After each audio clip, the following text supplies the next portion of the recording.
अब गॉडफ्री को तो मौका मिल ही गया कि नैन्सी से शादी करने में उसकी सबसे बड़ी रुकावट खत्म हो गई, उसकी बीवी। लेकिन अभी भी इसके मन में दो प्रॉब्लम्स थी। किस्मत ने वाकई इसकी लाइफ सेट कर दी थी, ऐसा इसको लग रहा था, लेकिन दो प्रॉब्लम्स थी। सबसे पहला तो इसकी बच्ची साइलस मार्नर के पास थी, और दूसरा डंस्टन का पता नहीं, वो कभी भी लौट कर आ सकता है और इसका सच सबको बता सकता है। इसके बाद मॉली को दफनाया गया और उसकी मौत पर कोई दुख ही नहीं हुआ।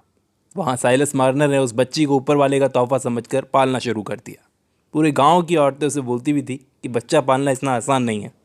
वो जो लेडी आती थी इसके पास, डॉली, अपने लड़के के साथ, उससे ये काफ़ी एडवाइस लेता था कि बच्चों को कैसे पाला जाता है। वो बोलती थी कि तुम्हारे सोने के बदले सोना मिल गया तुम्हें मार्नर। वो बोला, आप सही कह रही हैं, मैं इसे पालूंगा, मेरी तरफ से जो हो सकेगा मैं करूँगा। वो बच्ची को अपने साथ बांध कर काम करता था, हर वो चीज़ करता था जो वो कर सकता था। उसने बच्ची को नाम दिया एपी, और इसके साथ सालों बाद चर्च में इसने पैर रखा। गोल्ड के अलावा ये दूसरी चीज़ थी जिस पर इसने इतना अटेंशन दिया था अपना। पड़ोसियों से भी दोस्ती हो गई थी। शायद ही कभी ऐसा मौका आया जो इसने इस गुड़िया पर चिल्लाया। डॉली बोली, थोड़ी सी सख्ती रखो नहीं तो ये बिगड़ जाएगी। लेकिन नहीं, कभी नहीं। ये शरारती हो गई थी इसके लाड़ की वजह से।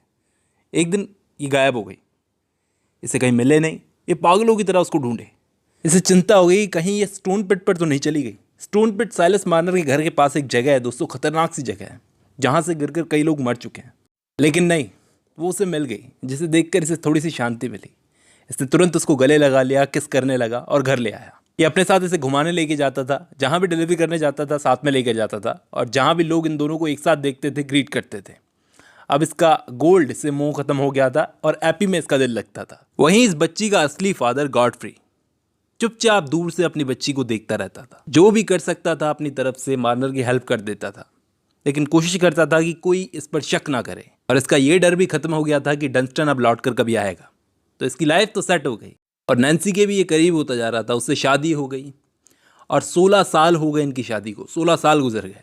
ये नोवेल जंप करके 16 साल आगे जाती है दोस्तों। लेकिन बस एक प्रॉब्लम इनकी लाइफ में नई आकर खड़ी हो गई कि इनके कोई बच्चा नहीं हुआ। नैन्सी और गॉडफ्री के कोई बच्चा नहीं हुआ। साइलस मार्नर अब बूढ़ा हो चुका था, बालों में सफ़ेदी आ गई थी, चेहरे पर मार्क्स पड़ चुके थे, और एपी अब बड़ी हो गई थी, 18 साल की जवान खूबसूरत लड़की। और डॉली का जो बेटा था वो भी बड़ा हो गया था। एपी की दिल से एक तमन्ना थी कि उसके घर में भी एक गार्डन हो। साइलस मार्नर आज भी काम करता था। कोई शक भी नहीं कर सकता था कि गॉडफ्री क्यों साइलस मार्नर की इतनी हेल्प करता है। मार्नर की इस गांव में किसी से अगर सबसे ज़्यादा बनती थी तो वो थी डॉली। मार्नर ने अपनी पास्ट लाइफ के बारे में उसको बताया। वो बोली, मैं ज़्यादा तो नहीं जानती मार्नर, लेकिन इतना पता है कि जिस पावर ने हम सबको बनाया है ना, तो हमारे लिए क्या सही है क्या गलत है वो पावर अच्छे से जानती है। हम उस ऊपर वाले के प्लान को कभी नहीं समझ पाएंगे। मार्नर ने अपना ये सच ना अपनी बेटी को भी बताया, कभी छुपाया नहीं कि वो उसकी बेटी नहीं। सब बता दिया कि तू मुझे मिली थी, तेरी माँ उस वक्त बर्फ़ में पड़ी थी। बट उसने कुछ नहीं छुपाया, सब कुछ बता दिया। डॉली का बेटा इस एपी से शादी करना चाहता था। उसने वादा किया कि उसके फादर से वो कभी उसे अलग नहीं करेगा, क्योंकि ये हो ही नहीं सकती थी। उसने ये बात अपने फादर को बता दी और ये भी कहा कि चिंता मत करो, मैं कभी भी कहीं नहीं जाऊंगी, आपको अब ज़्यादा टाइम काम नहीं करना पड़ेगा। वहाँ रेड हाउस बिल्कुल चेंज हो गया था जब से नैन्सी उस घर में शादी करके आई थी। प्रॉब्लम बस इतनी थी कि इनके घर में कोई भी अभी तक बच्चा नहीं था जिससे ये अपनी प्रॉपर्टी पास कर सके। नैन्सी ने इस घर को अच्छे से संभाला था, लेकिन मन में एक कसक थी। शादी से पहले घर में इन लोगों ने बच्चे के लिए छोटे छोटे कपड़ों के लिए एक अलग से ड्रॉअर बनाया था, लेकिन अब वो कपड़े कभी काम नहीं आए। अक्सर गॉडफ्री इस नैन्सी को बोला करता था कि एक बच्चा अडॉप्ट कर लेते हैं, लेकिन इस बात के लिए वो कभी राज़ी नहीं हुई। बोलती थी कि हमारी किस्मत में अगर चाइल्डलेस रहना लिखा है तो हम ऐसे ही भले। साफ दिख रहा है कि गॉडफ्री एपी को अडॉप्ट करना चाहता था। इसने कई बार प्रस्ताव रखा भी, लेकिन आज तक नैन्सी को अपने पास्ट के बारे में बता नहीं पाया। लेकिन नैन्सी किसी बच्चे को अडॉप्ट करने के लिए राज़ी नहीं हुई तो ये पास्ट कैसे एक्सेप्ट करेगी। ये डाबाडोल टाइप का आदमी है, मैंने बताया। ये मानता था कि ये एक सज़ा मिली है इसको। फिर भी इसने बच्चा अडॉप्ट करने की 4 साल तक कोई बात नहीं की। लेकिन बात करो या ना करो, मन में तो थी दोनों के। एक शाम बाहर भगदड़ मच गई, जाने क्या हुआ। गॉडफ्री अब तक घर लौटा नहीं था। नैन्सी सोच रही थी गॉडफ्री आया उसके बाद पता करूँगी। गॉडफ्री जब घर लौटा तो उसका रंग उड़ा हुआ था, चेहरे का पीला पड़ गया था चेहरा। उसने नैन्सी को बैठाया और बोला, ये एक बहुत बुरी खबर है, सालों पहले मेरा भाई डंस्टन भाग गया था घर से। उसकी डेड बॉडी सड़ी गली मिली है स्टोन पिट पर, बस हड्डियां मिली है उसकी। और उससे भी खौफनाक बात यह कि उसकी डेड बॉडी के साथ में साइलस मार्नर के चोरी हुए पैसे भी मिले हैं। नैन्सी को यह सुनते सीधी सी बात है शॉक लगा। शर्म की बात थी जमींदारों के लिए ये। गॉडफ्री को लग चुका था कि आज नहीं तो कल सारे सीक्रेट जरूर रोशनी में आ जाएंगे, तो क्यों ना आज ही नैन्सी को सब कुछ बता दूं। तो इसने आज खुद से नैन्सी को सब कुछ बता दिया अपने पास्ट के बारे में। ये एप्पी मेरी बेटी है। वो बोला कि अगर तुम्हें पहले ये बात बता दो शायद तुम मुझसे शादी ना करती। बहुत सोचने के बाद नैन्सी बोली कि मुझे उस बात की परवाह नहीं है, बल्कि तुमने 16 सालों तक 15-16 सालों तक उस बच्ची के साथ कितना गलत किया, इस बात का दुख जरूर है। गॉडफ्री बोला हम अब भी उसे अडॉप्ट कर सकते हैं, उसे ले सकते हैं। नैन्सी बोली कि ले आओ उसे। अब की बार ये दोनों गए एप्पी को लेने। अब उस शाम मार्नर एप्पी के साथ अपने कॉटेज में बैठा था। उसका गोल्ड भी उसे वापस मिल चुका था जो सालों पहले चोरी हो गया था। वो अपनी बेटी को बताने लगा किस तरह से वो इस गोल्ड को हर रात गिना करता था, अपने चेहरे से लगाया करता था। वो दोनों हंस रहे थे। पता नहीं आज इसके मिलने पर मुझे इतनी एक्साइटमेंट नहीं है बेटी, वो बोला, क्योंकि वक्त ने मुझे सिखा दिया है कि मेरा असली गोल्ड ये नहीं है, तू है। अगर तू मुझसे अलग हो गई ना मैं तो मर ही जाऊंगा।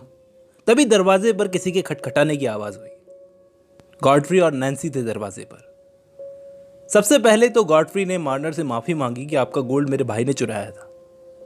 मार्नर ने उसको माफ कर दिया। फिर आया ये मुद्दे की बात पर। आप तो जानते ही हैं कि हमारे कोई बच्चा नहीं है, हम एप्पी को अडॉप्ट करना चाहते हैं, गॉडफ्री ने साफ शब्दों में कहा। जैसे ही उसने ये शब्द कहे एप्पी अपने फादर मार्नर से लिपट गई। मार्नर का दिल बैठ गया।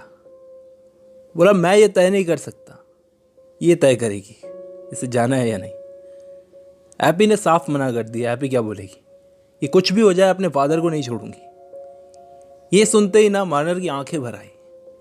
गॉडफ्री इरिटेट हो गया। बोला क्या फादर फादर लगा रखा है, मैं हूं तुम्हारा बायोलॉजिकल फादर। ये एक शॉकिंग मोमेंट था। अगर वाकई में ये तेरी बेटी है तो 16 साल पहले क्यों नहीं आया? अब क्या हक बनता है तेरा इसे ले जाने का? वो बोला मुझे पछतावा है, पछता चुका हूं और अभी भी पछता रहा हूं। तो यहां साइलस मार्नर ने एक बात बोली जो मुझे बहुत अच्छी लगी। तुम्हारे पछताने से वो 16 साल जो गुजर चुके हैं वो लौट कर नहीं आएंगे। फिर भी वो अपनी बेटी मांगता रहा, लेकिन एप्पी साफ मना कर चुकी थी कि मेरा फादर एक ही है, साइलस मार्नर। आप मेरे शरीर को तो यहां से ले जा सकते हो मेरे फादर से दूर, लेकिन मेरी आत्मा को नहीं। क्योंकि इस लड़की के आने से पहले ना साइलस मार्नर को किसी ने इतना प्यार नहीं किया था, और अगर ये भी इसे छोड़कर चली गई तो ये बेचारा मर ही जाएगा। तो नैन्सी बोली कुछ तो तुम्हारी ड्यूटी तुम्हारे असली फादर के लिए भी बनती है ना बेटी। तो बोली मैं पहले ही कह चुकी हूं कि मेरे एक ही फादर है, ये जिससे कहेंगे मैं उससे शादी कर लूंगी। जैसे इन्होंने मुझे पाला है, बहुत अच्छे से पाला है। मैं आप लोगों के साथ नहीं आऊंगी, आप लोग प्लीज यहां से चले जाइए। गॉडफ्री मार्नर को बोलता क्या, वो लायक ही नहीं था कुछ बोलने की। चुपचाप उसने सिर नीचा किया और दोनों हस्बैंड वाइफ वहां से चले गए। अंधेरी रात में साइलेंटली दोनों चल रहे थे। रास्ते में रुके एक दूसरे का चेहरा देखने लगे कि अब उन्हें एप्पी को अडॉप्ट करने की उम्मीद छोड़ देनी चाहिए। इस मोमेंट नैन्सी को एक बात बोला, गौर से सुनना। बोला ये सच बात है कि साइलस मार्नर के दरवाजे से वाकई उस रात उसका नसीब अंदर गया था, उसका गोल्ड। आज के बाद कभी नहीं कहूंगा कि एप्पी मेरी बेटी है, वो मार्नर की बेटी है, उसी का उस पर पहला हक है। ये तो मेरे कर्म है जिसकी मुझे सजा मिली है। और उस वक्त नैन्सी ने उसे संभाला। इसके बाद एप्पी की डॉली के बेटे के साथ शादी हो गई, और शादी के बाद भी एप्पी अपने फादर के साथ ही रही, साइलस मार्नर के साथ। शादी वाले दिन व्हाइट कॉटन की ड्रेस पहनकर एप्पी बहुत खूबसूरत लग रही थी। शादी के बाद एक गार्डन भी बनवाया गया घर में, जैसा एप्पी चाहती थी। और एप्पी ने सोचा इस दुनिया में सबसे ज्यादा सुखी वो और उसके फादर है, और कोई नहीं। यहीं ये कहानी खत्म होती दोस्तों। उम्मीद करता हूँ आपको ये स्टोरी पसंद आई होगी। आज की वीडियो में बस इतना ही।